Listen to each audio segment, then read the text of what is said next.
Number 10, the freeze response. You're walking home at night, you hear footsteps behind you, and instead of running, instead of screaming, your body chooses the dumbest option possible, becoming a human statue. That's the freeze response. It's one of your oldest survival instincts. Left over from when not moving might have actually saved you from becoming a predator's midnight snack. After all, a tiger can't eat you if you've achieved perfect mannequin cosplay, right? The freeze response is basically your brain's panic button when it doesn't know whether to fight or flee. So it just shuts everything down like an old Windows computer. Heart rate spikes, muscles lock up, breathing slows, and you're suddenly auditioning for the role of corpse number 3 in a nature documentary. The science behind it is all about your nervous system. When your amygdala, the little almond-shaped fear center, detects danger, it sends your body into overdrive. But sometimes, instead of activating fight or flight, it hits pause. This can help you avoid detection from a predator.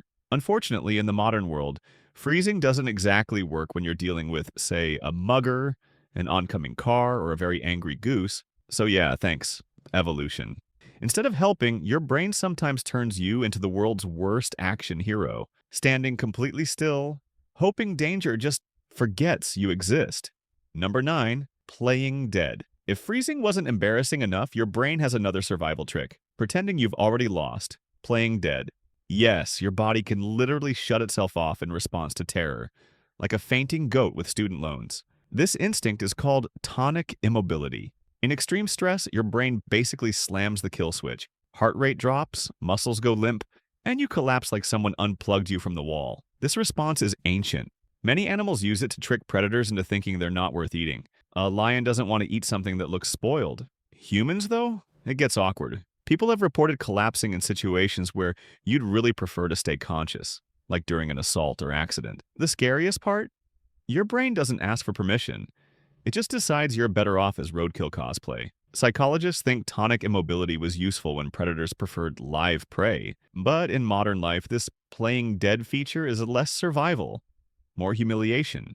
Imagine fainting during a job interview because your brain classified the boss as apex predator. Yeah, real helpful. So, if you've ever wondered why your body sometimes betrays you in fear, it's because your nervous system is still stuck in caveman beta mode. Number 8, stress vomiting. Your body has a really creative way of dealing with danger. It sometimes decides the best defense is projectile vomiting. Yeah, nothing says, please don't kill me, like covering yourself in your own stomach contents. The logic here is ancient. If you were about to be eaten by a predator, throwing up could make you smell and taste disgusting. It's like your body's version of a do not eat warning label. There's also another bonus. Emptying your stomach makes you lighter, so technically you could run faster. The downside, you're sprinting while smelling like a frat party carpet. The brain controls this through the autonomic nervous system. When fear spikes, it can overstimulate your digestive tract, leading to nausea or straight-up expulsion. It's the same reason people get butterflies in their stomach before public speaking, just dialed up to 100. So, the next time you feel sick before something terrifying, remember, your body is trying to save you by making you as unappetizing as possible. Congratulations, you're evolution's version of expired takeout. Number 7, tunnel vision. Imagine running from danger and suddenly it's like your brain put blinders on you. Horse style? That's tunnel vision. Your eyes literally stop caring about the edges of your surroundings and hyper-focus on whatever threat they think matters most. Here's the creepy part. Your field of vision shrinks because your brain is reallocating resources. Adrenaline floods your body, blood pressure spikes, and your pupils dilate so much you basically become a wide-eyed anime character. But instead of looking cute, you can't see the car coming from the side or the random tree you're about to slam into. In combat or life or death situations, tunnel vision helps lock onto a threat. Great if you're fighting a bear. Not so great if you're in a modern emergency where multiple things are happening at once, like a car crash or a fire. People report not noticing exits, bystanders, or even obvious escape routes because their brain was laser focused on the one scariest thing in the room. So yeah, your brain wants to help, but sometimes it helps like a friend who insists on giving directions by screaming, "Go straight," while you're missing every single turn. Evolutionary upgrade? More like buggy software. Number 6. Stress shaking. You know that thing your body does where you're terrified, but instead of looking cool and collected, you're trembling like a wet chihuahua? Yeah, that's stress shaking. Technically, it's called adrenergic tremor, and it's your body's way of dumping excess adrenaline. When your brain detects danger, it launches a full biochemical fireworks show. Adrenaline, cortisol, and glucose flood your system to prep you for fight or flight. The problem? That much energy has to go somewhere, so your muscles start vibrating like a phone on silent mode. In theory, this makes you more ready to move. In reality, you just look like you're reenacting a bad exorcism scene. Police officers, soldiers, and survivors of traumatic events often report uncontrollable shaking after the danger is over. That's your nervous system essentially rebooting, releasing all the energy it didn't use. It's the evolutionary equivalent of your computer fan going berserk after running a game on max graphics. So if you've ever been terrified and started shaking uncontrollably, don't worry. You're not weak. You're just a human-sized maraca. Number 5. Cold sweat. Here's a weird one. When you're in danger, your body decides to crank up the sweat glands like you're running a marathon, even if you're standing completely still. This is cold sweat, and it's your skin's very dramatic way of announcing something's horribly wrong. Unlike regular sweat that cools you down, cold sweat happens when your sympathetic nervous system kicks into high gear. Your blood vessels constrict, your body diverts blood to essential organs, and bam, you start sweating in clammy little patches, usually on your palms, armpits, or forehead. It's like your body is trying to grease you up for a quick escape. The evolutionary logic? If you're slippery, a predator might have a harder time grabbing you. Yep, your survival strategy is basically becoming human soap. In the modern world, it just means you show up to a first date looking like you wrestled a garden hose. Cold sweat is also tied to fainting, shock, or extreme fear. It's your body's way of screaming through moisture. Because nothing says, "I'm fine," like shaking hands that feel like they've been dipped in the salad dressing. Number 4. The startle flinch. You know when someone slams a door or drops a plate and you jump like you're being attacked by a ninja? That's the startle response. It's so deeply hardwired that even babies do it. Throw your arms and legs out, then yank them back in like you just got electrocuted by invisible fear.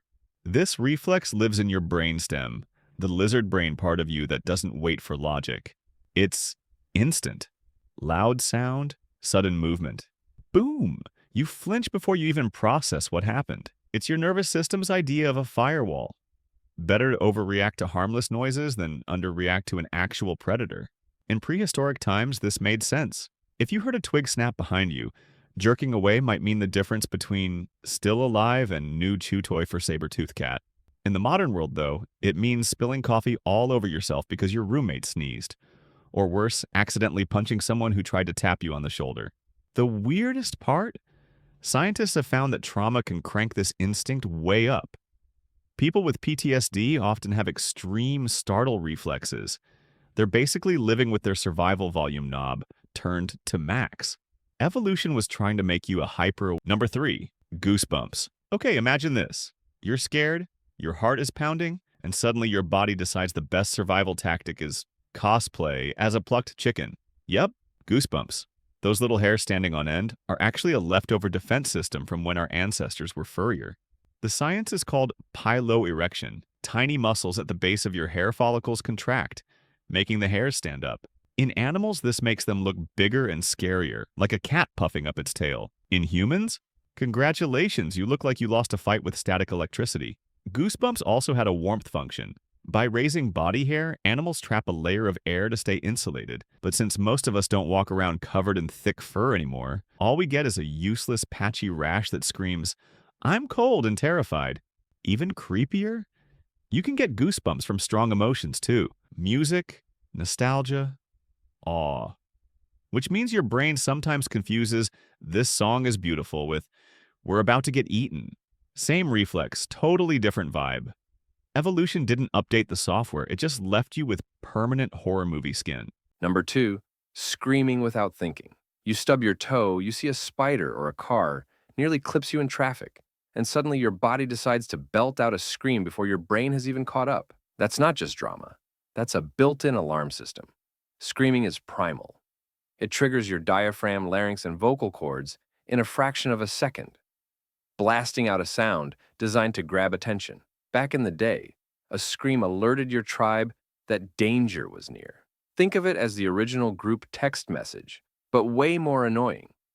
What's wild is that researchers found human screams have a unique roughness in their sound waves. Basically, a quality your brain can't ignore. Even if you're asleep, that sound cuts through and yanks your attention like someone just set off an air horn in your skull. Of course, in modern life, this instinct shows up in less noble moments, like shrieking in the shower because a shampoo bottle fell over. Your ancestors screamed to alert the tribe to a predator. You scream because Head and Shoulders betrayed you. Evolution still works, just kind of pathetically. Number 1, holding your breath. Here's a survival instinct you don't even notice. Holding your breath when you're scared. Picture yourself walking alone at night and hearing a sudden noise. Instantly, your lungs lock up, and you go silent like you're playing hide and seek with death. This is a throwback to when hiding meant actually hiding. By cutting off sound and minimizing movement in your chest, your body makes you harder to detect. Some animals do this deliberately. Freeze, stay quiet, and hope the predator passes. Humans? We just do it automatically, like our lungs got stage fright. But there's another layer. Holding your breath also helps you focus. Oxygen levels shift in your bloodstream, sharpening your awareness for a short burst. The problem is, your brain can't hold that trick very long before panic sets in, which is why people often gasp loudly right after. A great way to alert everyone within 50 feet that yes, you are indeed terrified. So, while your ancestors used this to avoid becoming dinner, you probably just use it when watching a horror movie, silently praying the monster on screen doesn't find the character hiding in the world's least secure closet. Same instinct, new setting. That's all for today. I'll be making similar videos in the future. Subscribe to see them.